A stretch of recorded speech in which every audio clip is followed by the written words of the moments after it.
there you are. Very good. Funny thing is, it's not gone hard yet. It's still quite, sort of feels quite cold. Yeah, Sophie was saying that yesterday. And it's still quite soft, but that's fine because it means we can smooth it off. Eventually, I mean, this one, I can't quite remember how old this one is, but it's good 4 or 5 years old, if not more. And that's dry, it feels quite warm because there's no water in it anymore. And they last forever, as long as you don't drop them. If you do drop them, you can just stick them back together again, though. I was going to sort of maybe prepare myself to do some repairs today, if necessary. So there are ways of repairing the plaster if it has a crack in it, for instance. There's all sorts of things. So have you managed to get to it? Have you done a mould? Have you got one? No. Right, so we're going to start again on yours. Well, I'm going to watch today, right. And then I'm going to commit tomorrow morning. Right. I've got my little... You got your shapes? My shapes. I just haven't got my wall and my thing, so I'm going to commit tomorrow morning. I must have watched the video like 3 times. The thing really is to get the clay quite smooth when you're making the wall. Yeah. I know you squeeze it and stick it on and all the rest of it, but what you can do is spray it with a bit of water on the outside and just smooth it off. And that way, it's not that it's making it any better, but because you're actually smoothing it, you're looking at it twice. Yeah. I have a mantra which was drilled into me by my good friend Mike, who we work together a lot on street theatre and building big things together. And he's a good deal older than me, but which makes him really ancient. But he has a thing about if you're attaching something, building something, do it 2 ways. So I always screw it and glue it. If I'm putting wood together, it's glued and screwed at the same time so that you've got 2 ways of attaching it. So everything I do when I'm making things has 2 ways of sticking it together. So you put the clay down, spray the water on it and smooth it off. That's your second hit, if you like, which just gives you a chance to not have a hole. And sometimes we all look like we're doing things really quickly because we have to, because we get paid for the result. And if you can get to the result quickly, theoretically, you make money, don't you? If you take too long, I lose money. It's that sort of thing. So we look like we're working fast. But some parts of it have to be really slow, because then you'll save yourself more time. So I'm actually building swans downstairs in the Vale at the moment. And they're 2 meters long and about 1.5 meters. They're quite big, aren't they, Sophie? They're quite big. And I've built them in a week, but some parts of it are really... So yesterday was really quick, slapping the tissue on to make it into the lantern. But the actual putting what I call shrink wrap on it first, that took a whole day just to do one, because that's the slow part. But that I suppose you get used to what bits you have to do carefully and methodically, and what bits you can just rush through with. You can just slapdash out. So this part that we're going to do today, which is the papering part, the pressing part of the press mould, if you see what I mean, is quite quick. So, shall I start? Please do, yeah. Okay, right. So, this is the mould I created that you saw. You can see that it's not level. I don't know if you can see that. It's tilted. It's thicker at one side than the other, which was intentional because the bauble shape I did was quite deep, if you remember, deeper than the other 2. And what you can do is when you're pouring plaster, if you do it slowly, you can make it an odd shaped mould, and it doesn't matter what the outside of a mould looks like. In fact, the more complicated it looks on the outside, the more people go, wow, what's that? Oh, it's hard work that's making these. So don't worry about... Freya, I closed the door. Sorry. Just having to listen to me shout. So that's the outside. The inside, I removed the clay, and I used these little plastic tools I sent you, and you just pike it out, and mostly it will pull out because we've got Vaseline, if you remember, on the actual outside of the clay, which is like a release agent.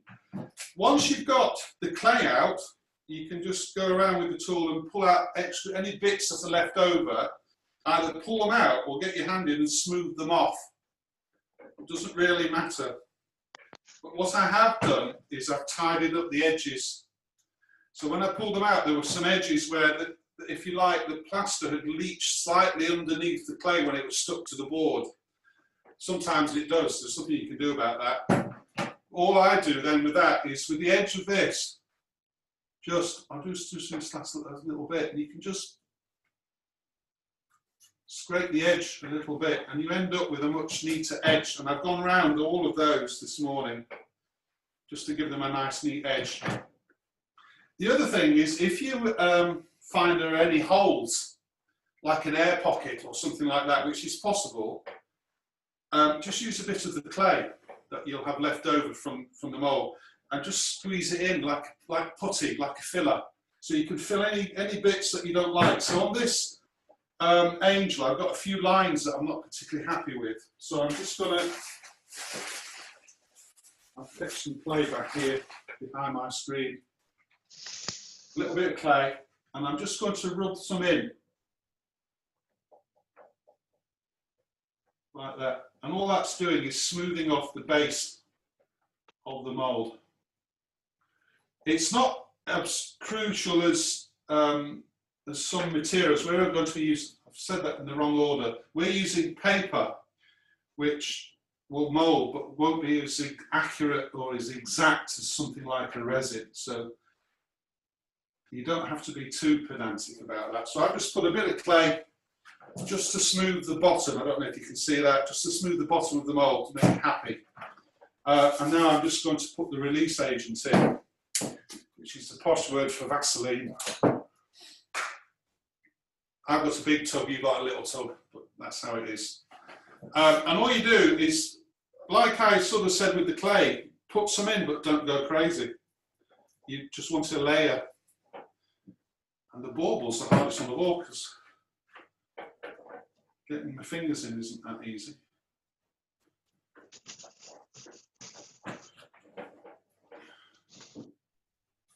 It's my pinky.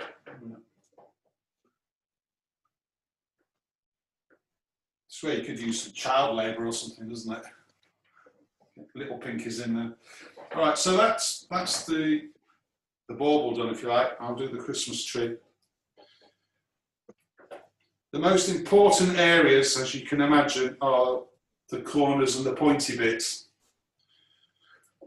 But if we laminate the paper properly, as long as you can get most of it loose, releasing from the mould, the rest of it will follow, because the integrity of the paper laminating will hold it together as one unit, so it will come out. So just get a nice layer on. And then what you do with this mould is, every time you use it, so if you do one set, pull them out, you're going to put another set in, just renew the petroleum jelly release agent layer. As you see, it doesn't bother the clay at all, it just sits on top of the clay that we've filled in the angel.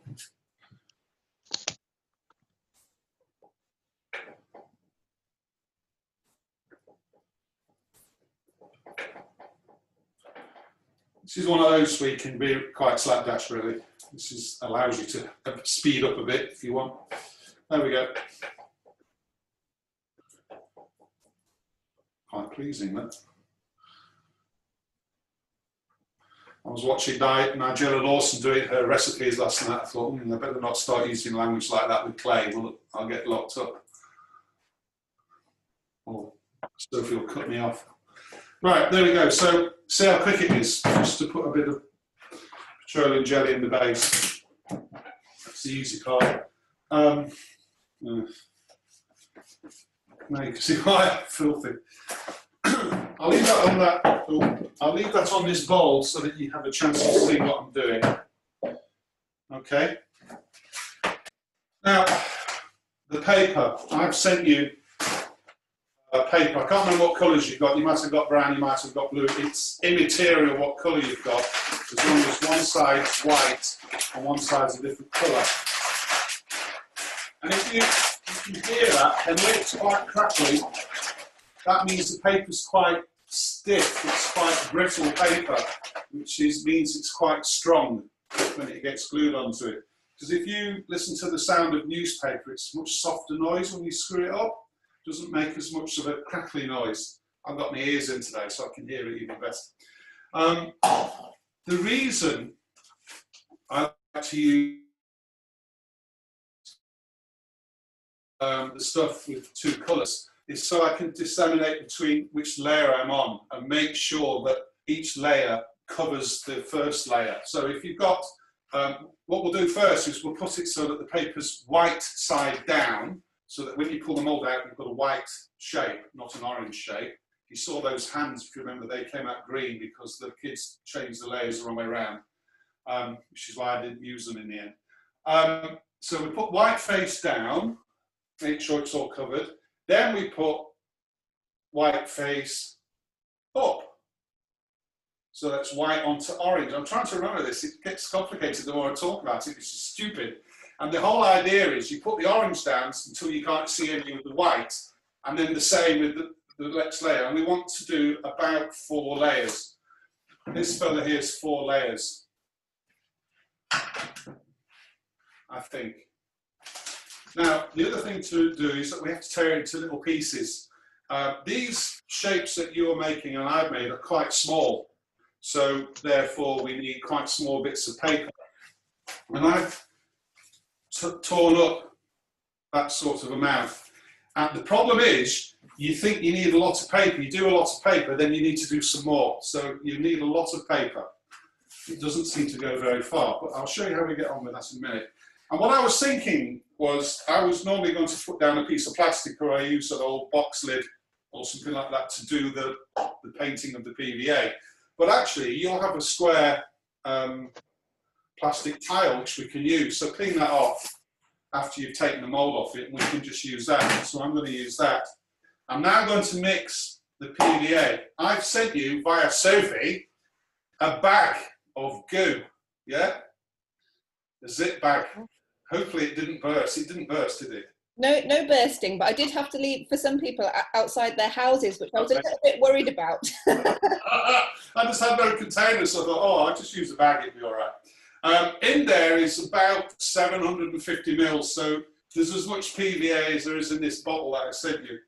So, what we do, to get the mix right for this, you need to be about half and half PVA to water.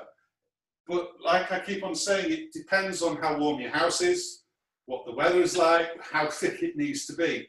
The consistency needs to be like cream. That's the sort of the thickness we want. So if it looks to be a bit thick, put a bit more water in it. So I'm going to put water in the bowl first, and I'm going to just put in, because you can make more, about 1/3 of the bowl with water, which is 250 mils according to my chart here, which is pretty good going. All right. Didn't know I could guess that well. And then I've poured my PVA out my bag into a jug because I can show you what I'm doing. And basically, I'm going to pour about the same amount in again. Okay.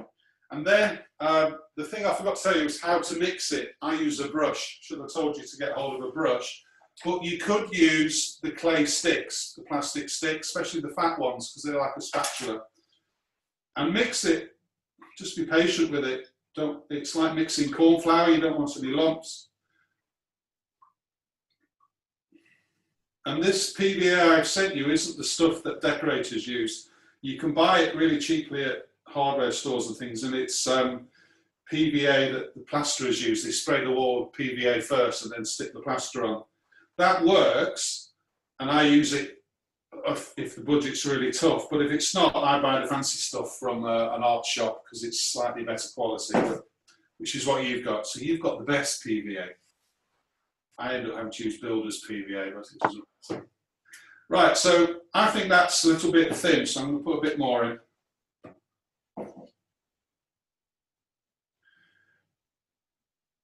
Now, if you're worried that, oh my God, I've got a bowl of PVA, what am I going to do with it? You can pour this off into an old jam jar with a lid once you finish using it today, and it won't dry because it will stay in. And all you do next time is you pour it out, add a little bit more water because the water evaporates a little bit. I don't tend to bother. I've got a bowl downstairs which I've been using for 3 days, and I just keep using it and topping it up, and it's stood there from yesterday and it's still okay. So it doesn't dry that hard. Mind you, I'm in an old mill where it's a bit cold. Right, so that's sort of like cream. It'll be all right, I think.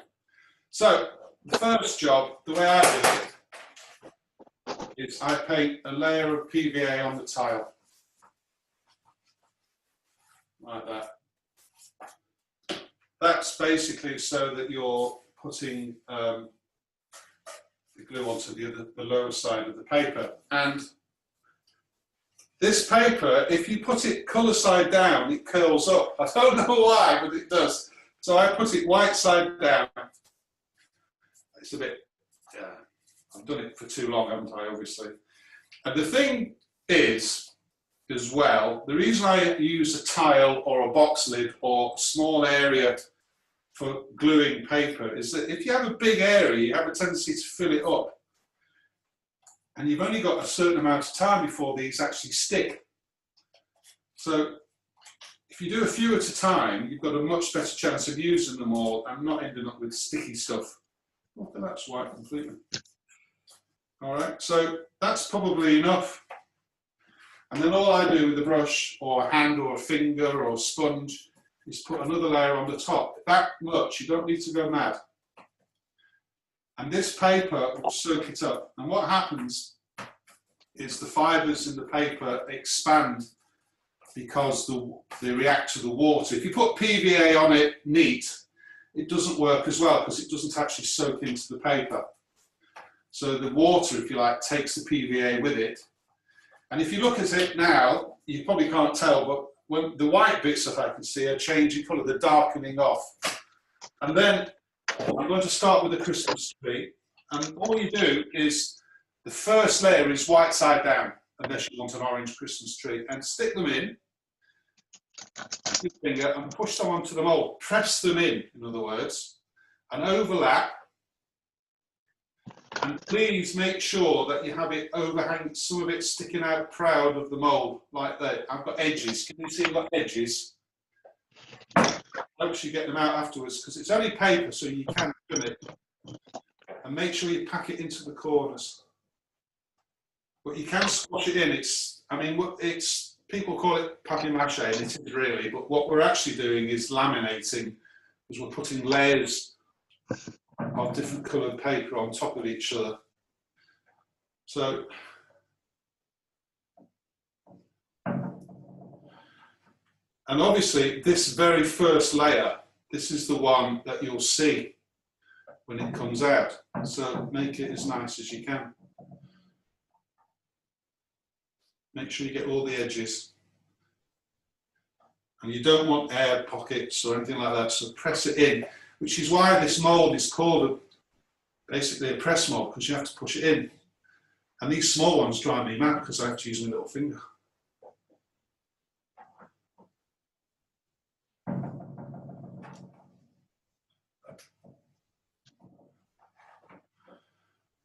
Don't worry if you've got sort of, when you've torn it, you've got some bit of white showing and a bit of orange showing. It doesn't matter.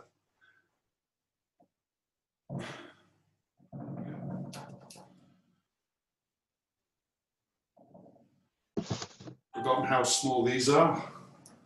I used to do much bigger ones.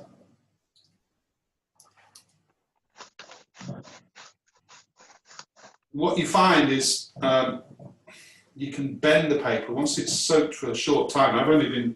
It's not even a minute, is it? 20 odd seconds or so. It starts to go soft, the paper, so it will bend into these corners. Make sure you push it in tight, because you want it to pick up the shape. In other words, don't just stick it in, push it in.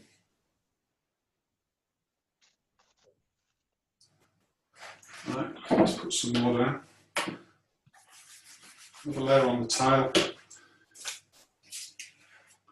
I would suggest if you're using the tile, that's fine for the amount of paper to do, but have something underneath it, like that plastic bag I gave you. I'm on a work table, so it doesn't really matter too much, but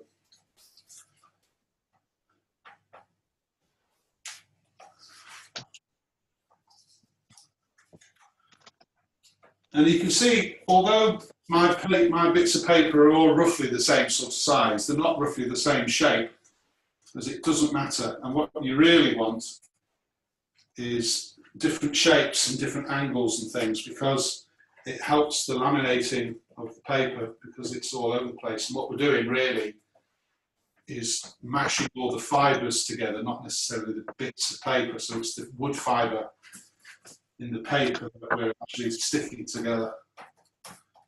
We're making one piece out of several bits.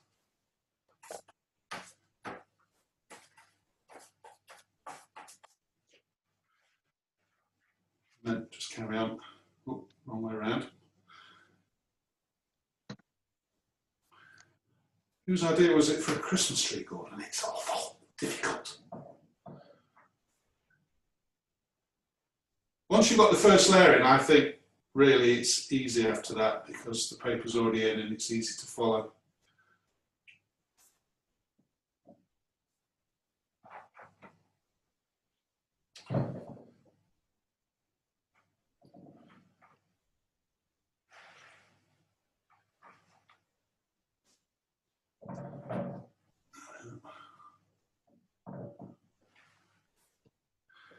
And make sure you've got no gaps.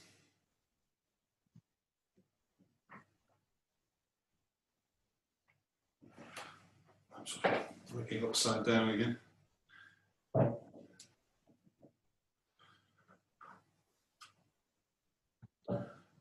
Okay. Right, so that's sort of the first layer of the Christmas tree done. I think, oh, there's a bit there I've missed. Can't see that bit. There we go. Oh, I missed a bit over there. Okay.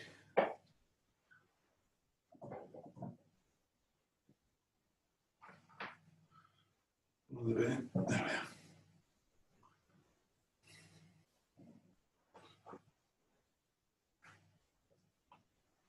we are. There.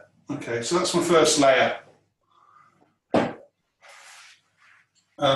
Normally, I would then leave that layer to dry, or nearly dry. But what we can do is, because we've got 3 in our mould, we can carry on. So I'll have a go at the angel now.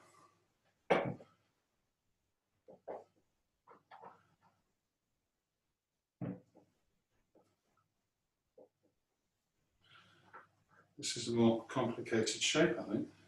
There we go.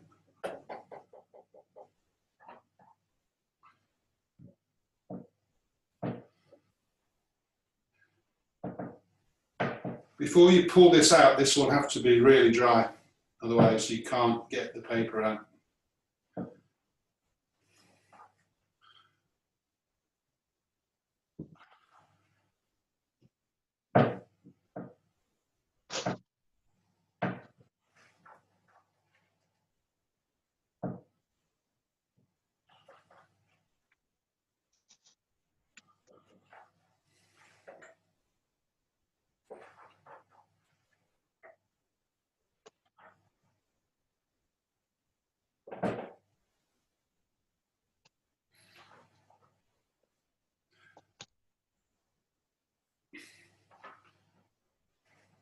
The small bits will do.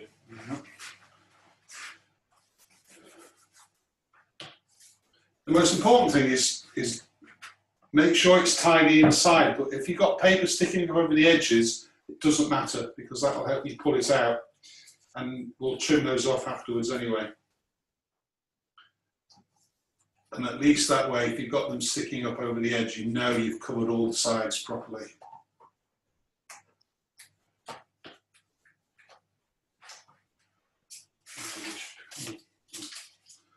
Bit bigger, I'll test them.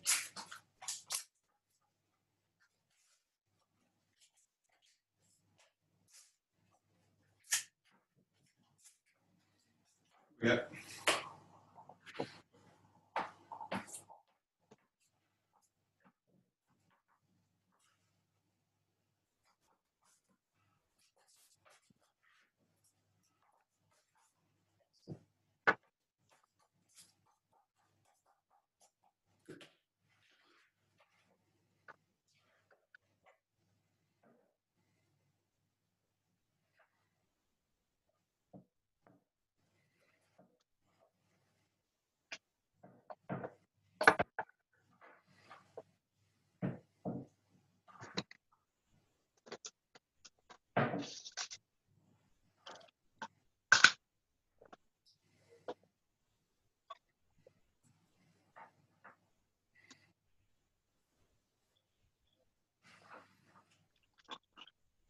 when I'm working on my own, I have my Megamix studio iPod on, and I'll be dancing to some of it, because it's very quiet otherwise.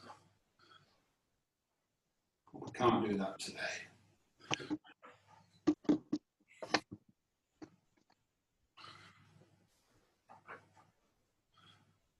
Do you have different music for different parts of your process? Like, do you put fast music on when you've got to work quickly? I leave it on shuffle, and hopefully I'll pick the right stuff in the mix. And sometimes you just need to slow down, don't you? So yeah. I've actually put in some Baroque music recently, which makes me go, for a track sometimes. But mostly it's music that means something to me. So some of it brings up memories, some of it I sing along to because I know the words. Some of it, especially if I've got a long shift on, if I'm doing this, because I work stood up, it's good to move about every so often, straighten your back and all the rest of it. So sometimes Earth, Wind and Fire comes on and I've just got to do a bit of, I can't help myself. So it's good for that.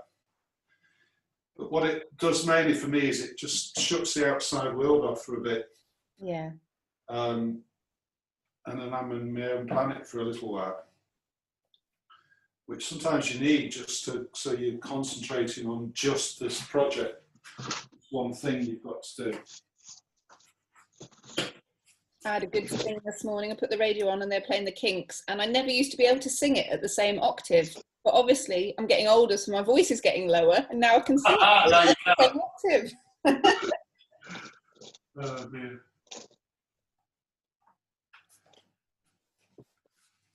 Yeah, I can't shriek out the high stuff anymore. I think I can, but I can't.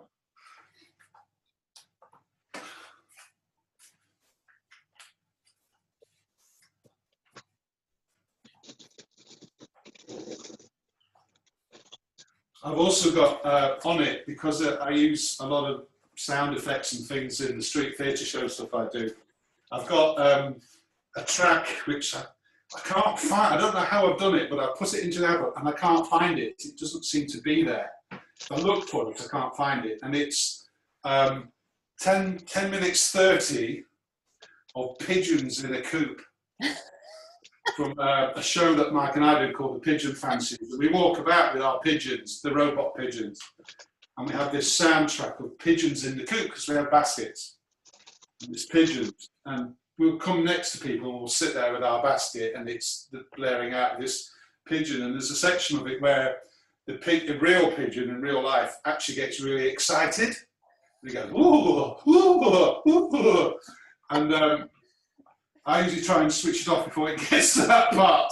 It's a bit embarrassing. But in the street show, of course, it's funny because people go, what's going on? Oh, I can't tell you exactly what's going on. Maybe we're having a bit of procreation in coop, you know, and it's ridiculous. So there's tracks like that suddenly pop up, and then I'll have a memory of being naughty with pigeons in Halifax or somewhere where we were performing last or whatever. So I leave all sorts of stuff in, it doesn't matter, it just breaks up that. Sometimes what feels like monotony, to be honest. So your first layer is the important one. The other layers are just necessary. And what I tend to do is when I'm building, for instance, I've just built 4 fairies for a school that are puppets that are about 60 centimetres tall with a little head. And I had to make the bodies, but I also had to make their faces and their heads. And because it's a school, they don't really like you to sort of be, this is a girl fairy and this is a boy fairy. So they like you to sort of not sort of orientate it that way really. So I had to I made them all look the same. So I used a mould. So the head is the same for each fairy and then it's just a slight alteration. And hopefully the children can then just say, well, this is the winter fairy. It's a he or a she, doesn't really matter. But Androgynous fairy. Yes, that's the word I was searching for, androgynous. So I used them all for that, but it got really boring. 4 heads, 8 hands, 2, 4, 6, loads of feet, 8 feet, and then 4 bodies, and then 8 legs, and it was just. At one stage, my studio at home, it was just full of things hanging up, drying, like legs and hands and arms, and you think it's very nice and it's a nice idea, but God, it's so boring. Do 1, yes, but to do 4. So sometimes I have to do more than 4, you know, and it is hard work, hence the music. So you get to the stage of, what I tend to do is, right, I'm now going to do 1 layer of all of these molds I'm doing, and then I'm going.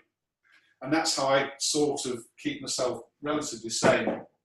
Right, so I've now done 2. Quite pleased with those, they look quite good, don't they? And as you can see, hopefully, can you see these edges all right, Sophie, yeah? Yeah, yeah. These edges, leave them up. Don't fold them over and stick them onto the plaster. You don't want that. Leave them sticking up in here. If they're a bit long, tear them off. Is it possible to bring the mould to the camera just so we get a close-up? Yeah, of course, I know.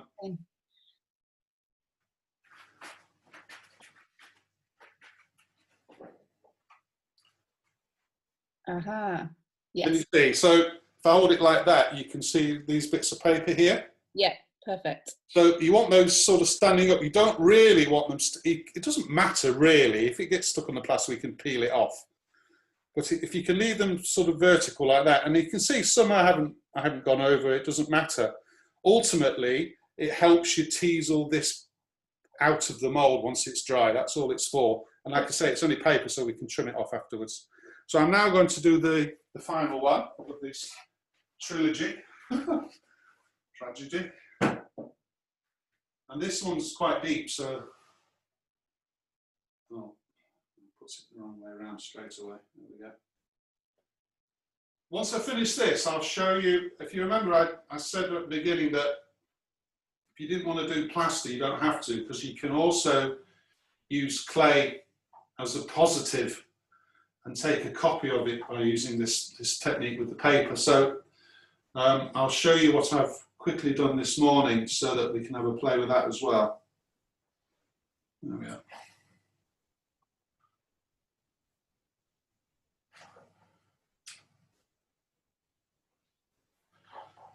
And then when I finish tearing back to the swans, I've got to make the babies today.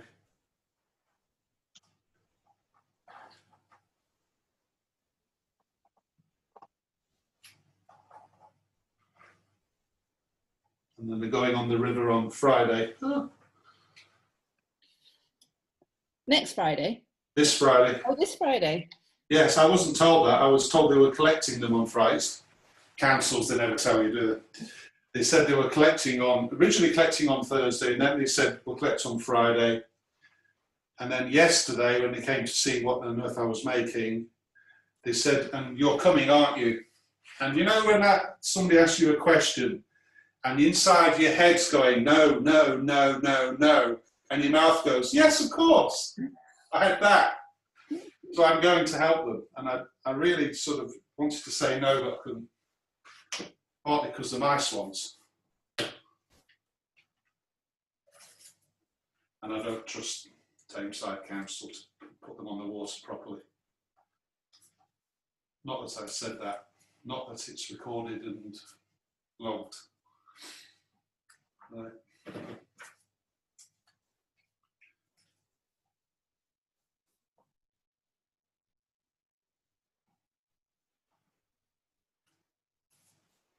And then next week I start a shop window. I was just telling Sophie before you came, a shop window in Oldham of all places.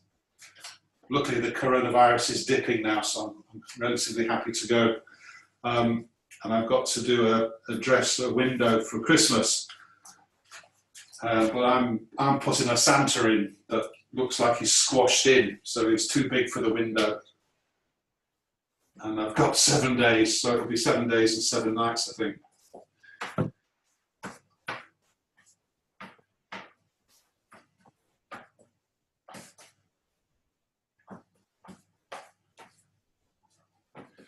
This PVA, if you've not used it before, it goes like, gives you a complete layer of skin by the time you've finished. But you can peel it off and you end up with the cleanest hands you've ever had because it pulls all the dirt out. Oh. Good way of exfoliating while you're at it. Yeah. And it does wash out of clothes mostly. Unless you're wearing them like I am, and they're full of other stuff as well.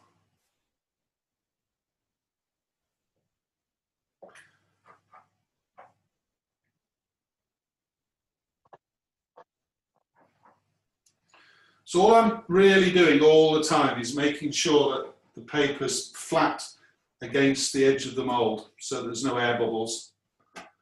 Because I want it in contact. If I keep it in contact, it will take the shape. If I allow air bubbles or it to lift, then it won't. And then all this bonging with your pinky, ouch, with your pinky is a waste of time. I should have made that stalk of my bauble a little bit bigger, I think. Might be all right. Go on, get in.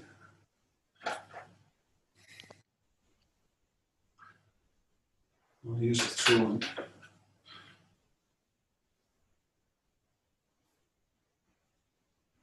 These clay working tools are quite good as well because some of them have got like a rounded edge, rounded end. So you can, if you can't get your finger in, stick it in with that.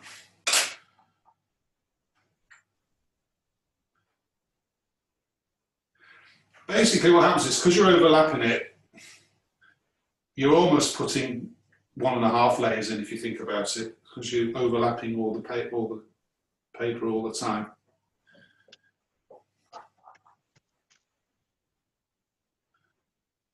And the stuff, as I told you last time, I learned how to do this in Spain, and they use a carton which is really thick.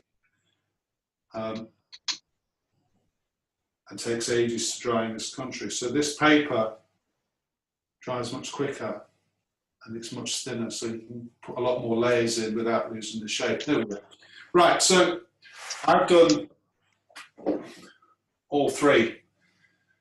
Now, under normal circumstances, I'd now toddle off and go and do something else or have a cup of tea or watch the telly or something. So I'm not going to do that. I'm going to show you this other one I built this morning. So I'll put that over here.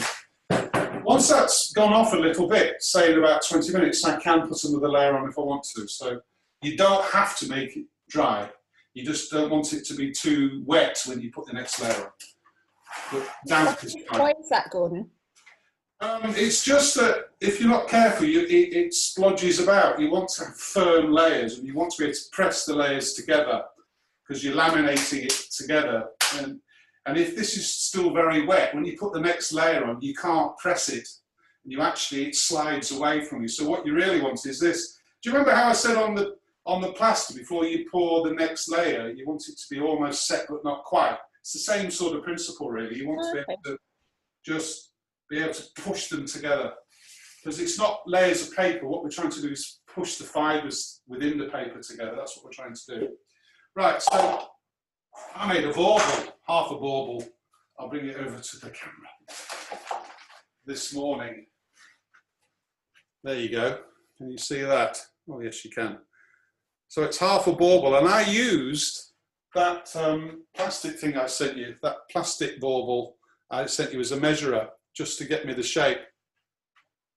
That was fun getting the clay out. Good luck with that. And then I've just put this sort of raised design on, which hopefully when I do the second one, we can stick them together and you'll end up with an odd shape. Anyway, it's just something to try. And what you'll find on this is that although the idea is it's to half a circle, it's actually slightly more. You can probably see easier there. The circle probably finishes where my finger is, and I've got another centimetre or so going down. That doesn't matter. Fill it all in, because we'll trim it off when we stick the two halves together. So this is I'm not going to make a mould of this. This is the mould. This is a positive mould. And what I'm going to do now is hide that.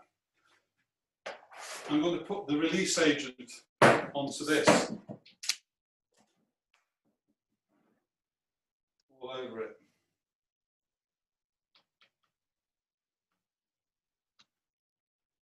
What this also does with clay, it helps you smooth off the detail as well. Don't be mean with, I mean, I've been sort of saying don't put too much on, but also don't be too mean with it, because this is clay. This is not as easy to get the mould out because we're doing it in a different way.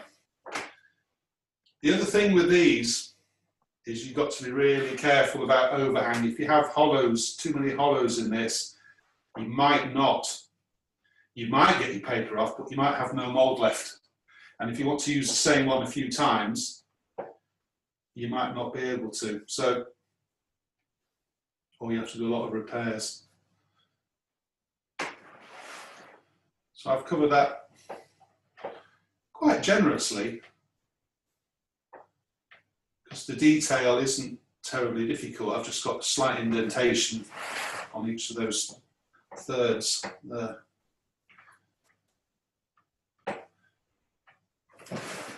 I'm also a bit slapdash, so it's not mathematically accurate. I haven't measured it, so I've just done it by eye.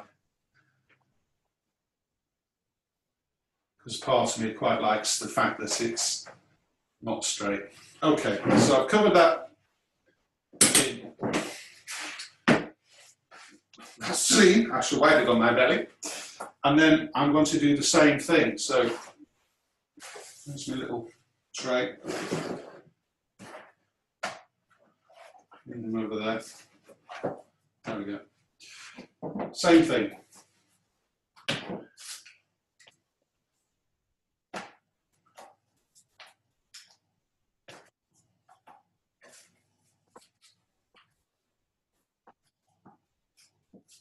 So if I'm doing a big piece, you know, I do heads sometimes as big as my body often. My pieces of paper that I'm going to stick on are bigger, but essentially I still do about the same number of pieces. I don't do too many because there's nothing worse than your board and then you come to the last one and it all sticks behind because it's just stuck to the board. So do it in small batches. Gordon, Jenny's just asked whether you can use a heat gun to speed up the drying process. No. Try not to, because you can crack the plaster. Because don't forget, what happens is the plaster will draw the liquid out of the paper. Because the plaster's porous, it soaks up the water. So it dries quite quickly in a plaster mould. It doesn't dry very quickly on the clay, because the clay is protected and isn't porous, but the plaster sucks out the water, and if you put a heat gun on that, you could crack the plaster. So it's probably best not to. Put this somewhere warm, the whole thing, sort of near a radiator, put it on it, but near it. What you really want is circulating warm air, but not hot.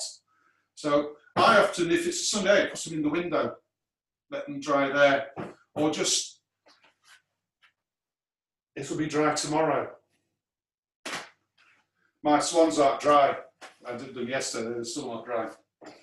But they will be tomorrow when I'm going to varnish them. Right, so I'm just going to lay this straight onto the clay.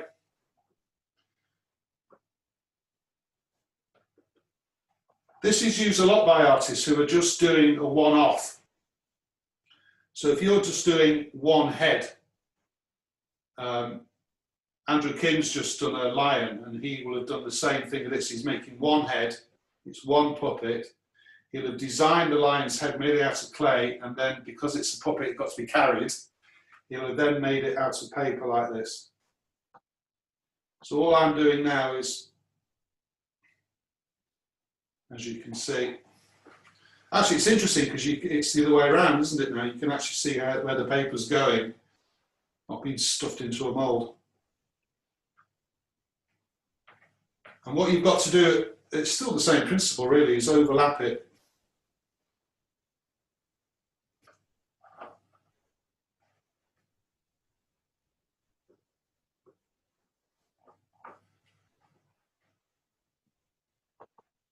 The hard part, and I'll show you next time hopefully, is get it out.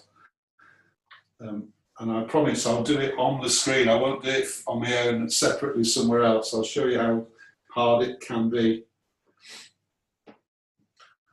And what you'll find is I'll be cutting it. So once I've got this mould covered in 4 layers, and it's dry on the outside, I'll slice this so I can peel it off, and then I just stick the 2 halves back together.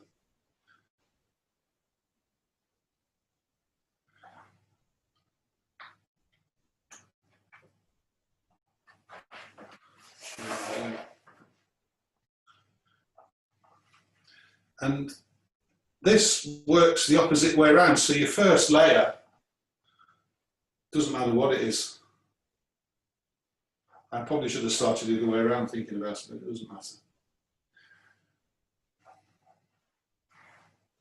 The other pot that I sent you, that Sophie delivered, is another little white pot. That's got emulsion paint in it, which will be like the primer when you're ready to paint your finished molds, really. So once they're done and we've smoothed them off and we're happy with them, we'll paint them with a layer of just emulsion paint and let that dry, and that will keep everything nice and sort of steady tone, but also prime it ready for taking colour. Makes your colour work better. And it also builds up the strength, because the paint, every time you put a layer of paint on, it adds to the strength of the actual paper. I mean, I'm not sending you varnish or anything like that because we haven't got the money for that, but you won't really need it once the paint's on, because they're only going to stay indoors, aren't we? You're not going to hang them up on the bird table, are you? Hopefully not.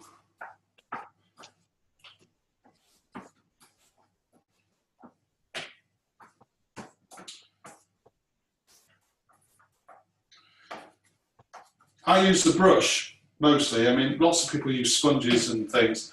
I use a brush because lots of the time I'm doing fairly tiny work trying to get things into the corners. And if you end up with tons and tons of glue on your hands, it becomes difficult. So I use a brush because it gives me longer between hand washes.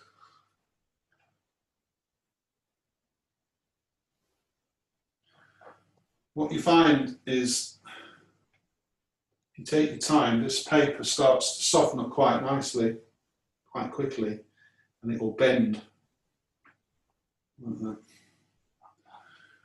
I used to be in the clothing industry. That was my job. I was a clothing buyer. I bought knitwear and t-shirts and stuff, but also had to work on collections and design them. And I used to work a lot in places like India and places like that, where I saw a lot of these sort of what we would call cottage industries, I guess. And one of the ones I saw a lot of in the area of Mumbai I used to go to was where they made jewellery boxes out of papier-mâché. I've actually bought some, I've got some at home, because they're just lovely. So this is a very traditional technique, really. We've tweaked it slightly, but it's still the same job.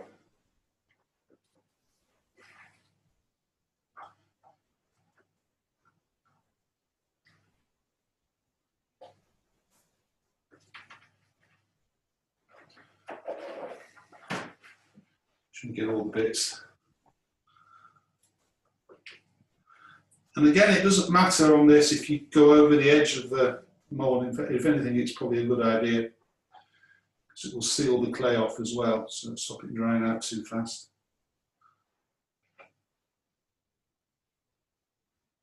And I keep just running my fingers over it to keep it smooth, because this works the other way around. It's the outer, the outer surface that's more important than the inner in this particular method. Okay, so that's a clay one. Oh, I missed a bit, look at that. So that's a clay positive. I think I showed you those little faces, those little heads last time. They were done exactly the same way. So, whoops, that's my clay bauble as a positive. I'm going to leave that probably half an hour or so just for it all to merge together. What actually happens is, as this gets even more wet when it sits on here, because it won't go anywhere, it helps the fibres all sort of merge together. And I just every so often will just, even while it's still drying off, I'll just go around it, just smoothing off some of the edges, because if you get a lump or a bump at this stage, you'll get a lump or a bump at the final stage. We don't really want that. We want it as smooth as we possibly can. So there you go. That's away. So if I'm looking at this now, the tree, which I started first, isn't doing too badly. So I'm going to stick a second layer on that because I can. Because I've got bits of paper here. So I'm now doing it the other way around, so that I can see that I've covered the orange, which is the first layer. And that's only so that you know that you've got no gaps. And it means that we're building this laminated layer up, which is what we really want. Because we build things like this for processions and costumes and things, and they have to be quite tough. But it's because people have to carry them, they also have to be light. And yes, we can do fiberglass, and yes, we can do all those sorts of different things, but no, we don't have any money, so we end up with paper.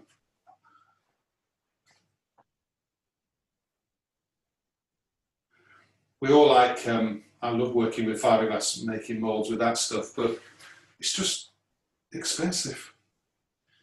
And if you're building a giant, you suddenly find that your entire budget has gone on fiberglass and we haven't even built the body yet.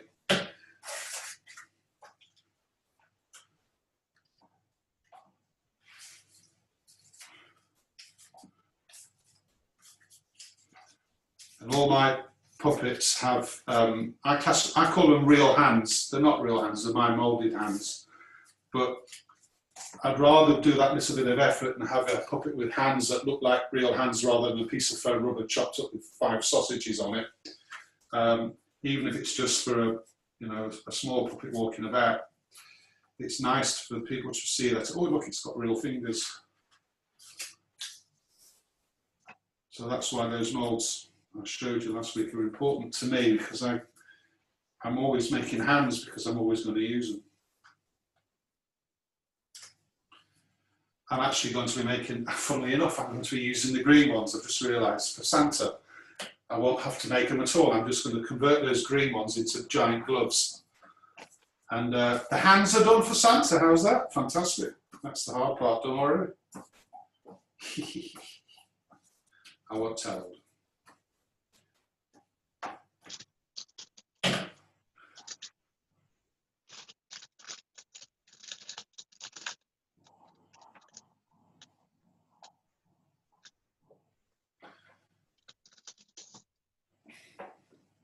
What you find is the second layer is much easier to put on because you've done that first one. And if you take your time on the first one, the rest can just be slapped in.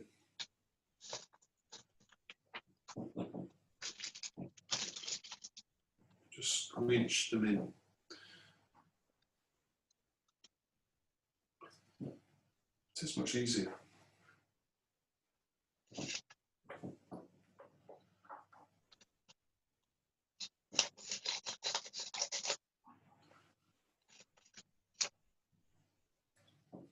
Oh.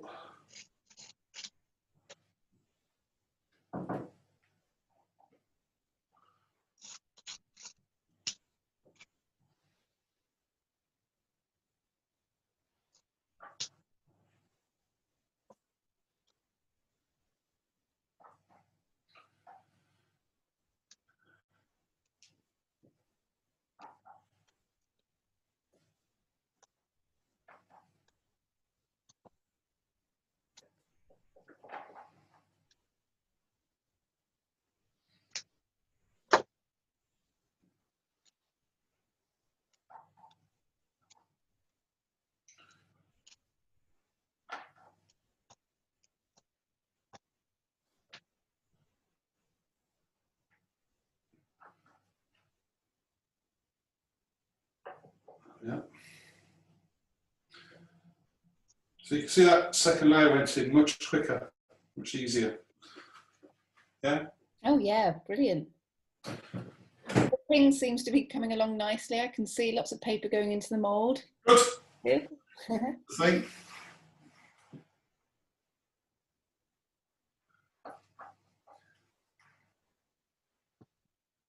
So next week, I think it's our last one, isn't it? So hopefully we'll get these finished. So if you don't finish them today, try and finish them during the week. And then be brave, pull them out, have a go. I will, because next week we just want to do the painting, which is much more fun. Yes, a reminder to find some paints. Is there any kind of best paint that's best suited for this? It doesn't really matter because it's paper that you're painting. So we're going to use the emulsion paint that I've sent you. I think it's Magnolia, the colour. It's all I could find in this building, which is fine. So it's a stone colour. And that's just a base layer. And you can paint onto that with watercolour, no problem. Acrylics, if you have them, it doesn't matter. Watercolour's fine. Great, that's good to know. So raid your art cupboards, raid your kids' activity pack. Poster paint, if you can get liquid poster paint, doesn't really matter, any paint will do. It depends what effects you want. What I'm going to try and show you is just within the confines of these shapes, a couple of techniques in terms of colour. So I'm going to do, on the bauble I thought, I'm going to do like a mottled colour. So it's going to be with a piece of sponge. So I'm just going to nick a piece of sponge out the bathroom. And then I'll just build up different colours and we'll end up with a sort of a multicoloured bauble, hopefully, just using simple watercolour paint. And then I've probably got, I mean here, we've got studio supplies, and in my own studio I've got all manner of different paints. I'm sort of trying not to bring those in because, you know, I've got some quite exotic stuff. Having said that, some of it's really good fun. I have a thing called an iridescent medium, which sounds, it's a great word, iridescent medium. And it's, you just mix it into any colour paint you want. It's great for sort of carnival stuff that we do a lot of here at Global Grooves. And it just makes your paint iridesce, I think is the correct word. And it makes it shine and it reflects the light. So it's like putting glitter on, but it's not glitter. And it doesn't, the bizarre thing about it is, although it looks white when you get it, it has no effect on the colour of your paint. It just makes it shiny. So I did a raven for a band called The Ravens in East Sussex, my sister's band. And she said, "Dear boy," and she speaks like that, "will you make me a raven for the Ravens?" I don't know where that accent came from, but she's acquired it. So I did, and I made them a raven that sits on a pole, sits on a stand, and they carry it about. It's about this big. And I used black chicken feathers. So I put feathers on him as well, so he looks like a real bird, but he's big. And I then painted dark blue and black paint onto the feathers using the iridescent medium to give him that, you know how when you look at black feathers, they tilt them in the light and they go sort of blue. They have a blue tint to them. And I managed to get the same effect on white chicken feathers. So it's really good stuff. So there's a temptation to use that because I have it and it costs such a lot of money. I like to use it a lot. And then there's other paints that I use a lot of. I use a lot of, obviously, gold and silver and things like that. And you can buy that quite cheaply. It's just buy it in a tube, and it's usually an acrylic-based paint. And I just use it as highlights here and there. So I might do that on my bauble, but it's not necessary.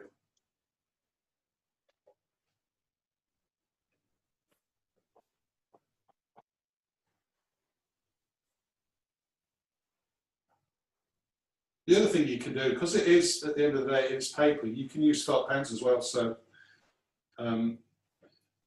I wouldn't suggest colouring a big expanse, but what you could do is put a design onto the bauble with felt pens. So you could do a zigzag line, all different colours all the way around it, so it's completely covered. But a design actually drawn on with the felt pens, which would look quite nice. Or a mixture of both. It's all about playing, isn't it, once you get to the stage of painting them. And if you don't like it, paint them over. I've been known to do that a few times, paint them white again and start again. Doesn't matter.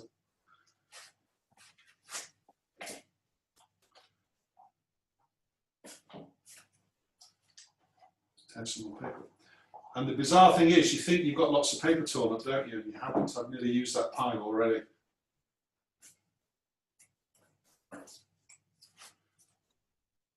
There we go. You can see we're not using a lot of PVA, so this one pot of PVA will do everything you need. And then some. Don't throw it away, because you might be using it when Melanie does her lanterns. So if you don't use all the PVA, keep it. And this, if you've finished with it and you've still got it dissolved and it's in a liquid form in your bowl, find it, put it in a jam jar with a lid on it and keep it, because it will stay, it will keep. And then when you're doing your lantern making with Mel, you can use it, because it's the same. We're going to be using the same sort of principles of gluing things with PVA. So use it. Should only be sending you more.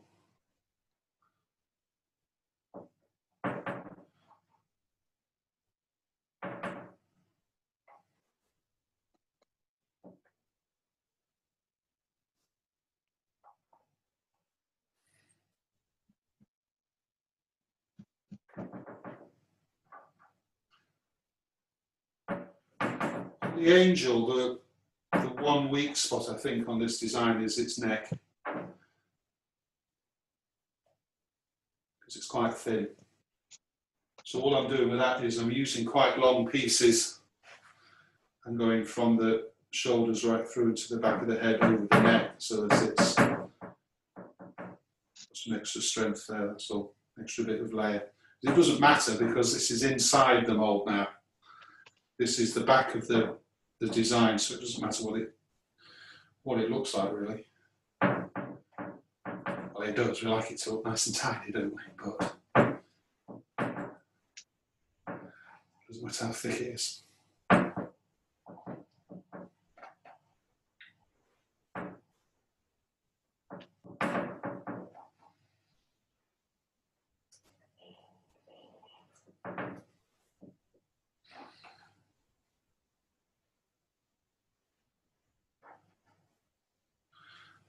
So when I finish with this mould, I'm going to leave. I'm in Leon's office. I'm using his office.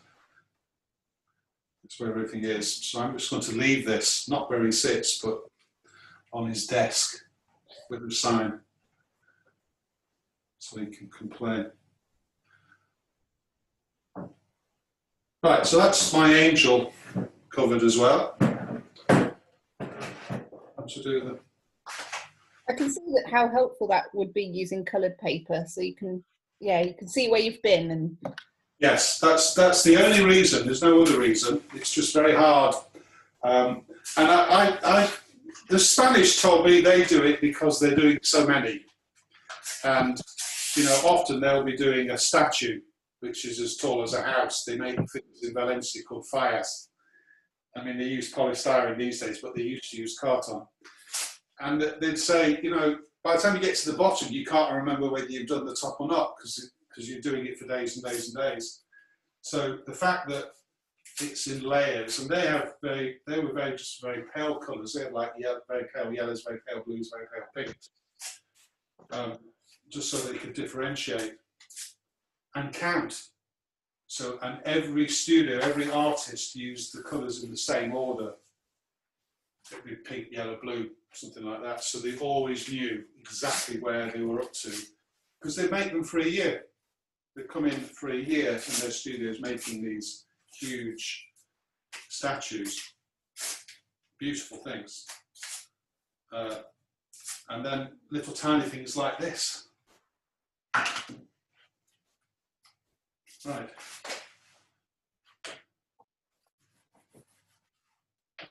So all I've done is the first job was to find the right paper that did the job.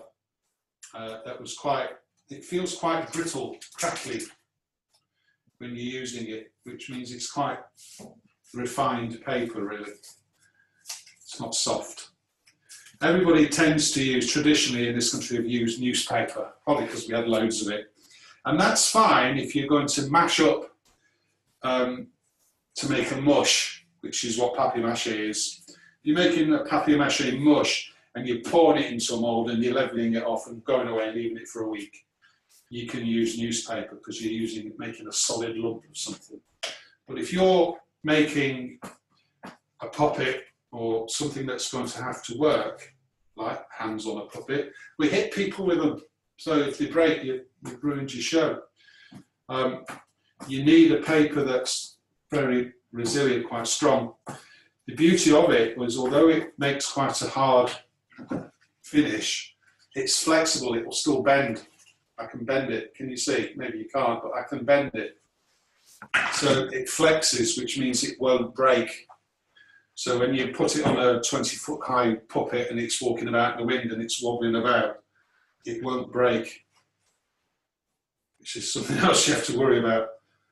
I once did a giant for here, actually one of my first giants for Global Grooves.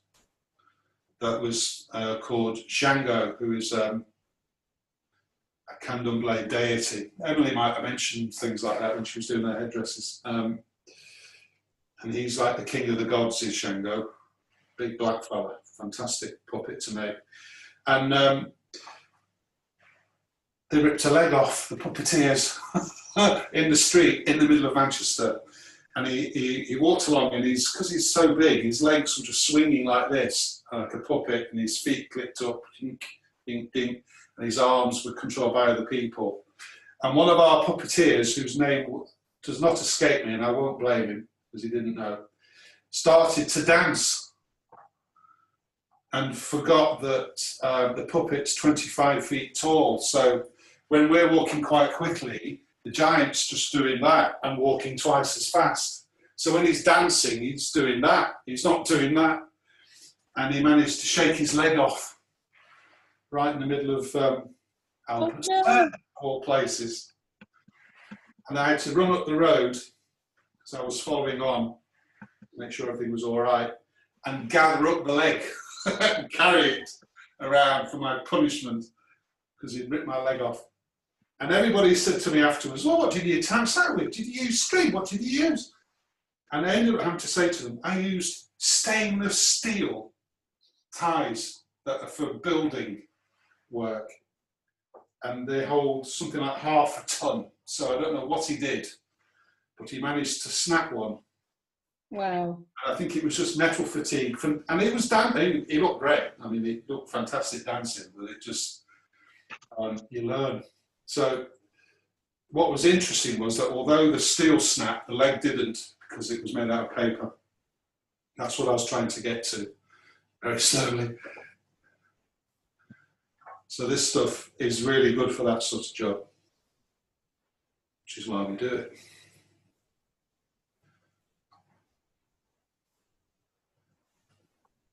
How are we doing for time? It's almost 11:15, so you're doing well. Good. Okay. Right. There we go. So, a bit more in there. Hold on. Let's put a couple more on.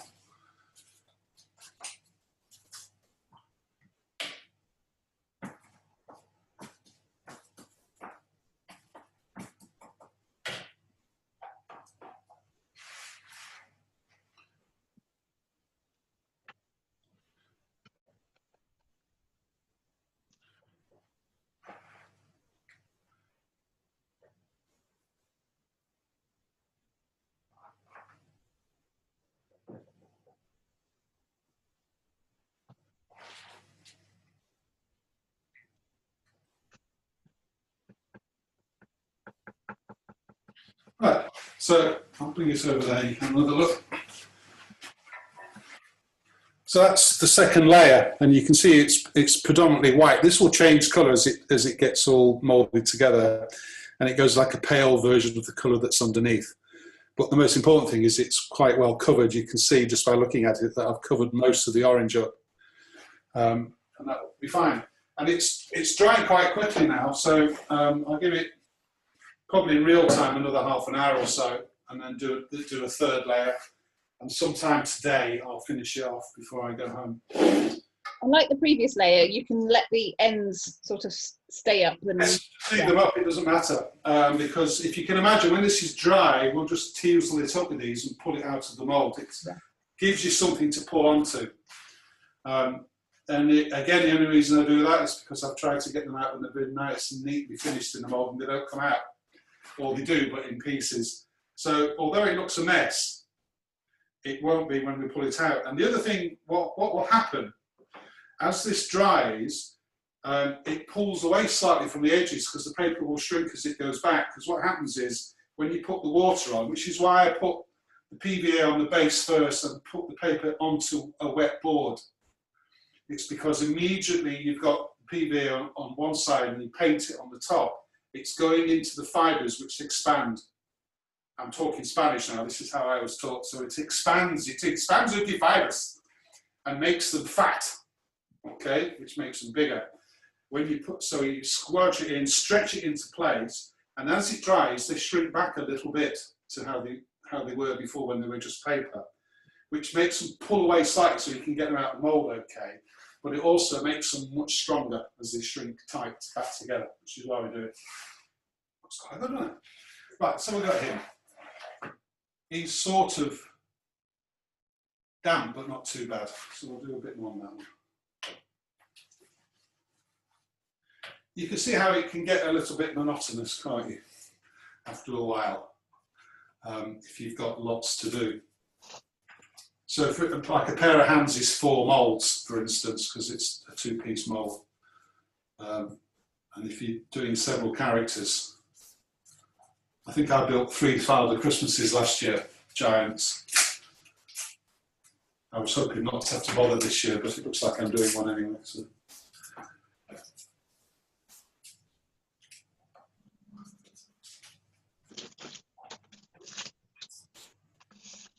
No.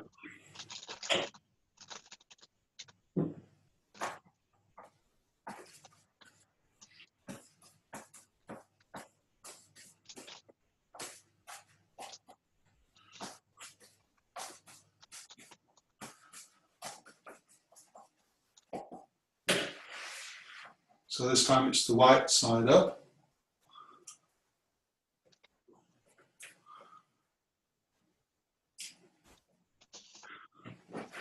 What you also find over time is that you begin to work out which shape of paper will do best for whatever the job is. So on a curve, a long thinnish piece is better than a short fat square piece, funnily enough, but that's just physics, I guess.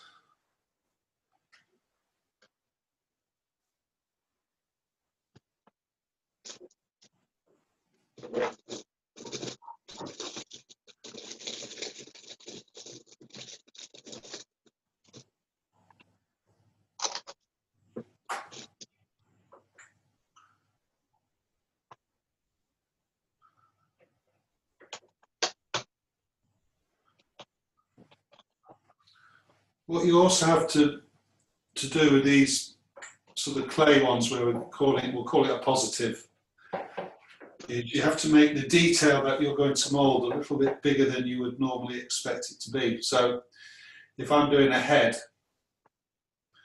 I'll make some things a little bit more prominent than normal. So I'll make the nose slightly bigger than I would really like it to be, because by the time you put some layers on, they tend to shrink some of the detail sort of noses into the background, because we're putting layers on, really, building it out. So although this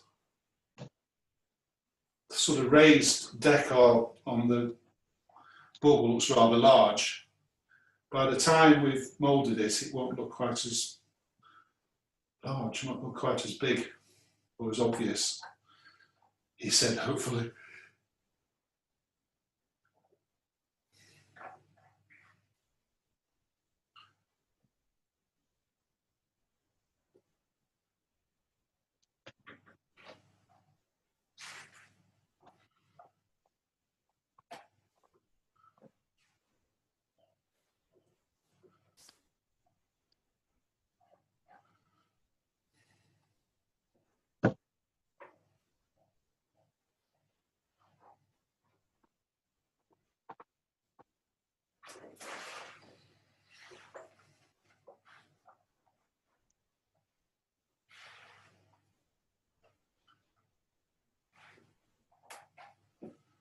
you want.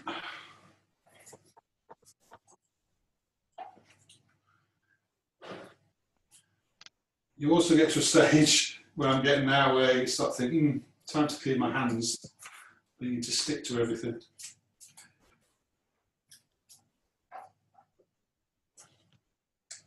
And this stuff, don't worry, we'll just wash off with water and soap.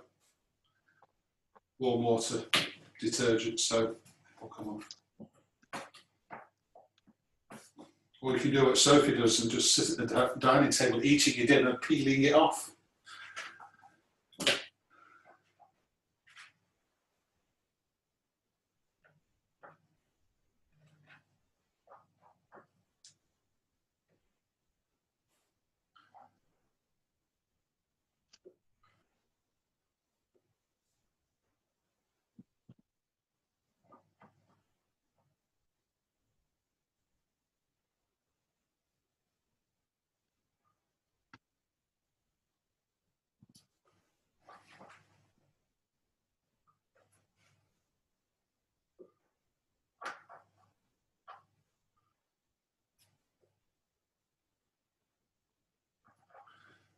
And like I said before, on doing these positive ones, keep running your fingers over it to keep it smooth,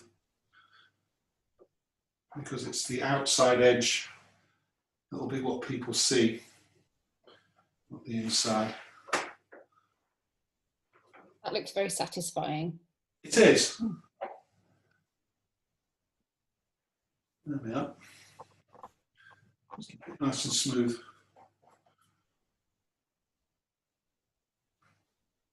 It's like a giant tangerine, doesn't it? There we are.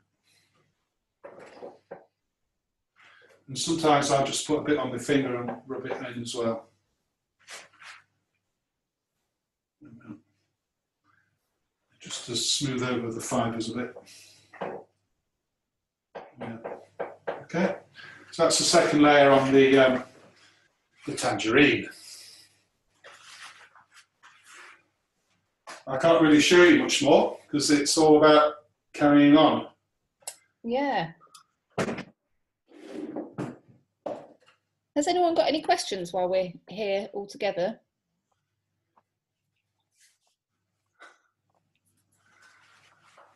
I don't mind, it's good that there aren't any. It might just be a case of watching back videos and... Yeah, I think so. Or, I mean, if you have any real major complications, give us a shout. But yeah. I think the thing to do is just sort of, it's okay to be sort of, I'm a very picky person, so it's okay to go back and go, oh, no, I don't like that. I'll put a bit of, smooth that bit off. There we are. So it's okay to do that. So with the positive mould, presumably you don't have to worry about keeping the clay wet or anything like that, because it's going to... No, you don't, because there's not much you can do. No. But it won't keep wet for long. No. So it's one of those jobs that what I will do is I'll finish that off today. Yeah. As soon as that's dry enough, I'll rip it off and put the next one on. Yeah. Ultimately, the clay mould won't last that long. No. Which is why if you're going to do lots of them, it's better to do this. Yeah. I know it's a lot more effort, it's a lot more storage, but then you can do this at your leisure. So once you've got these bauble shapes, you can go ahead and make quite a few if you want to, because they'll stick together. So you can make three-dimensional shapes, so you don't have to have them flat. You don't have to have just a flat plaque like the dragon head. I mean, I could have put another one and stuck it on and made a head. Yeah. Doesn't really matter. We're making sort of a press mould, a plaque, really. Yeah. But you could, for instance, on the bauble, you could make a second one of those and put them together. You'd have to trim them to make them fit. I've tried to do it so that you can have a whole load of plaques together. That would be great. Hang them up or whatever. And I will paint the back of them as well, colour or black or something like that, so that it's obvious the back part that you don't look at.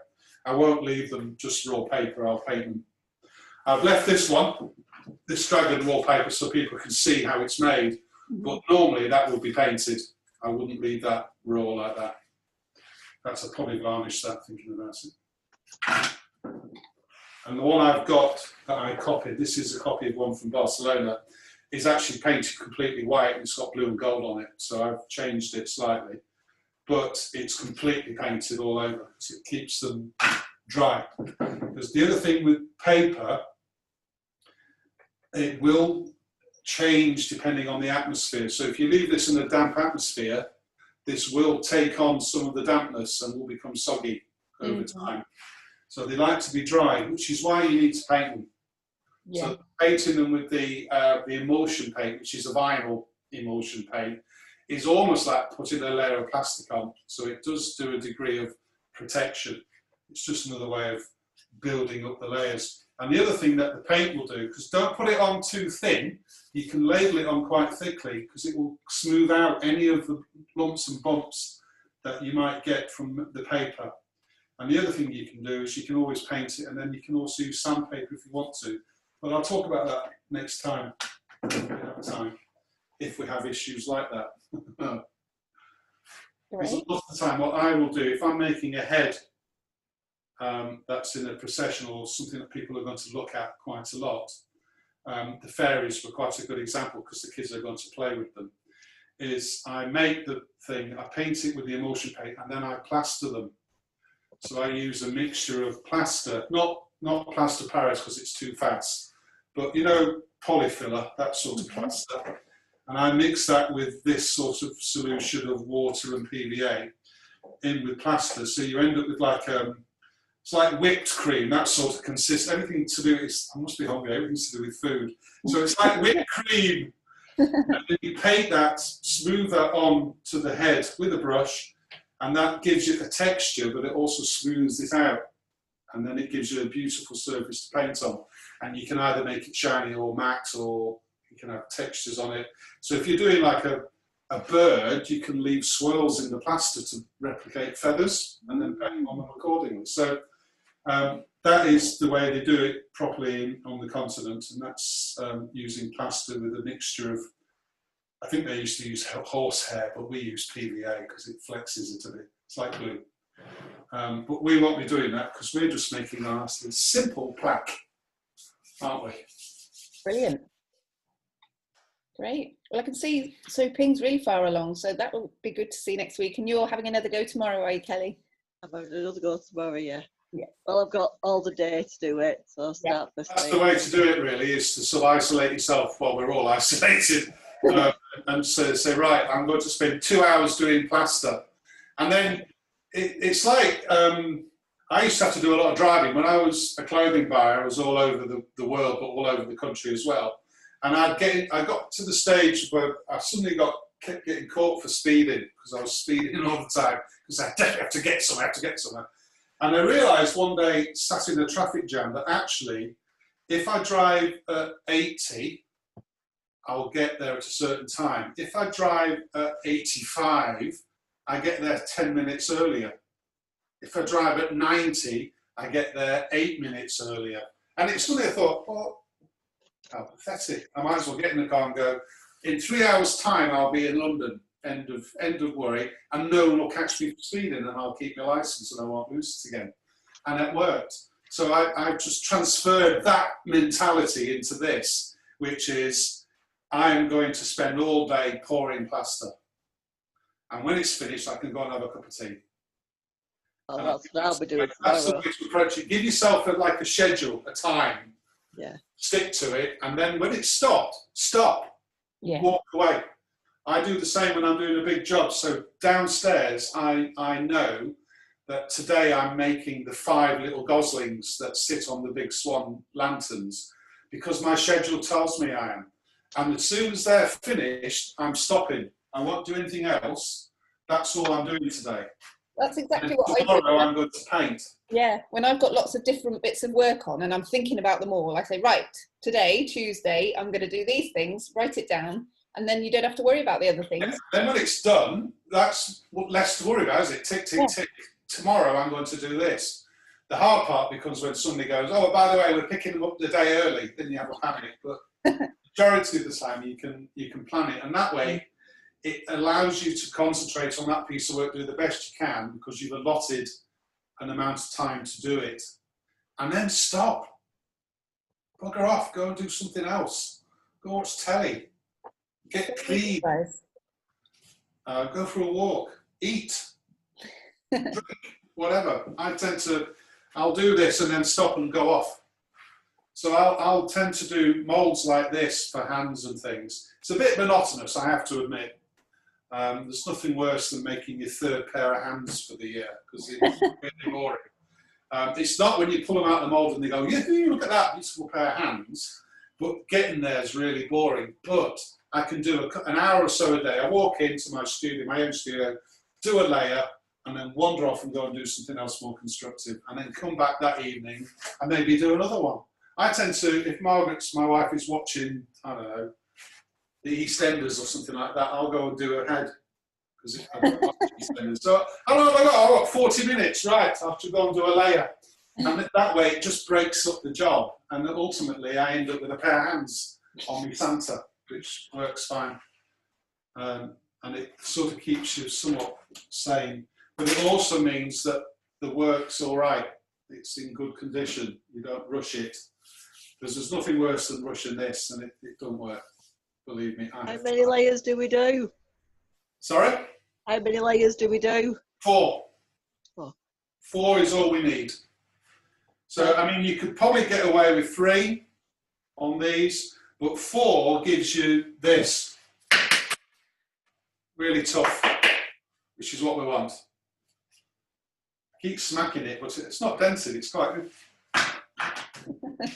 4 layers. Which is, this will finish up with white on the top. So I look at this and go, I know I've done 2 now. When you lot go, I'll do another one. And then probably tomorrow in between painting, I'll do another one. And then they're finished. And then I will pull these out of the mould on my own, maybe, just to make sure. And that one, I promise, I'll do the clay one in front of you because that's more complicated and we'll need a sharp knife. So if you do a clay one, a positive, find yourself a sharp knife because you'll need it, a craft knife or something. Or ideally, don't do it at all and just do the mould, which is much better. Brilliant. Right then. Okay. Well, it's 11:30, so right. Yeah, we better go off and do other things. But thanks, Gordon. That's brilliant. I'll stop this recording.